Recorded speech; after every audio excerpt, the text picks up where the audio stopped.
इतना ही नहीं, हैप्पी चावला ने इन बच्चों को सिविल लाइन स्थित आलीशान मिसाका रेस्टोरेंट में ले जाकर भोजन भी कराया। दरअसल हैप्पी चावला शुरू से ही गरीब बच्चों के लिए, उनके कल्याण के लिए हर संभव प्रयास करते चले आ रहे हैं। कुछ वर्ष पहले जब इन्होंने विश्वविद्यालय की छात्र छात्राओं के साथ रक्तदान के क्षेत्र में विंग्स जीवन की एक उड़ान के साथ काम करना शुरू किया, तो इनके साथ साथ उन्होंने सखीपुरा बस्ती तथा बिजौली की बस्ती में रहने वाले गरीब बच्चों की शिक्षा दीक्षा का भी जिम्मा उठाया। इन बस्तियों के बच्चे स्कूल नहीं जा पा रहे थे, लेकिन हैप्पी चावला स्कूल उनके पास तक ले गए। वहाँ पाठशालाएं शुरू कराई गई। शुरुआत में 3 पाठशालाएं चली, जिनमें 68 बच्चे पढ़ रहे थे। हैप्पी के अनुसार शुरुआत में उन्हें इन बच्चों के अभिभावकों को प्रेरित करने के लिए खासी मशक्कत करनी पड़ी। इन स्कूलों में 5 से 6 वर्ष से लेकर 13 से 14 वर्ष तक के बच्चे पढ़ रहे हैं।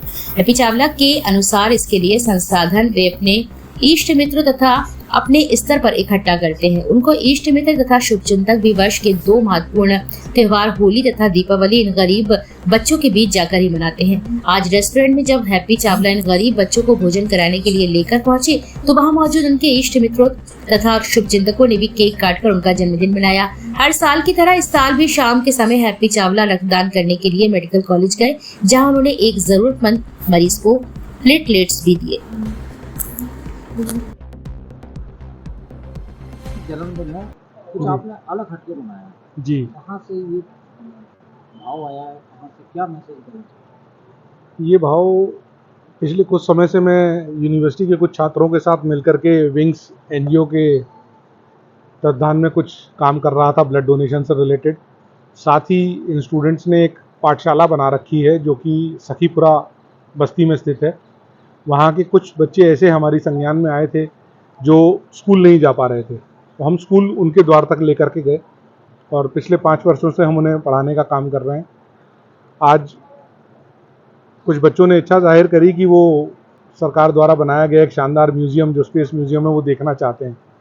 तो मुझे भी बच्चों की बात अच्छी लगी और मेरा मन किया कि मैं क्यों ना अपने जन्मदिन के अवसर पर बच्चों को उस म्यूज़ियम को घुमाने ले जाऊं। बच्चों को म्यूज़ियम दिखाया, कुछ जलपान कराया और इसी तरह बच्चों के बीच में आज का अपने इस दिन को व्यतीत किया। लगभग कितने बच्चों को इस समय पढ़ा रहे हैं?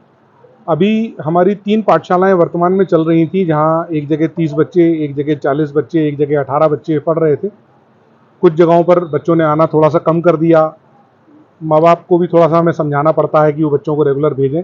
अभी वर्तमान में 2 पाठशालाएं चल रही हैं, जहाँ लगभग एक जगह 20 बच्चे और एक जगह 30 बच्चे पढ़ रहे हैं। कहाँ चल रही है? एक सखीपुरा बस्ती है, सखी के हनुमान मंदिर के सामने, और एक बिजौली में स्थित है। इनके लिए जो संसाधन आते हैं, संसाधन जो खर्च हो रहे हैं जी टीचर्स से, जी, वो कैसे आप मैनेज करते हैं? जो भी जैसे जैसे ज़रूरत पड़ती है, कुछ अपने दोस्तों यारों से, मित्रों से, कुछ अपने परिचित लोगों से हम समय समय पर आग्रह करते रहते हैं। जैसे कि आज जन्मदिन मनाया गया, तो बहुत सारे हमारे साथी ऐसे हैं जो त्यौहार इन बच्चों के बीच जा कर के मनाते हैं, चाहे वो दीपावली का त्यौहार हो, होली का त्यौहार हो, 26 जनवरी या 15 अगस्त हो। तो बच्चों के बीच में इंटरेक्शन हमारे साथियों का चलता रहता है और ऐसे बहुत सारे शुभचिंतक हैं जो समय समय पर सहयोग करते रहते हैं। किस क्लास से पढ़ा रहे हो, कहाँ तक पढ़ाने का इरादा है? ये बच्चे वो बच्चे हैं जो स्कूल की तरफ जा ही नहीं पाए। कुछ एक कारण ऐसे रहे कि रोड क्रॉस करते समय एक बच्चे के साथ हादसा हुआ, क्योंकि आपको पता है सखीपुरा हाईवे पर स्थित है, तो डर के मारे बच्चों ने स्कूल जाना छोड़ दिया। तो उनको प्रोत्साहित करने का काम किया। सब तरह के बच्चे हैं, 5-6 वर्ष से लेकर के 13-14 वर्ष तक के बच्चे। हमने इन्हें लैपटॉप भी प्रोवाइड कर रखा है और इन बच्चों को अगर आप कभी आकर के वहाँ बस्ती में देखेंगे, इनकी ड्राइंग और जो पढ़ लिख रहे हैं, तो उन्हें देख करके हमें आत्मसंतुष्टि मिलती है कि हम एक सही दिशा में काम कर रहे हैं। रक्तदान से भी आप जुड़े हुए हैं? जी आज के दिन कुछ ऐसा करने का विचार किया है? जी बिल्कुल, मैं जा रहा हूँ अब यहाँ से बच्चों के साथ से अब सीधे ब्लड बैंक की तरफ ही रुख कर रहा हूँ और आज दिन का समापन इसी के साथ होगा।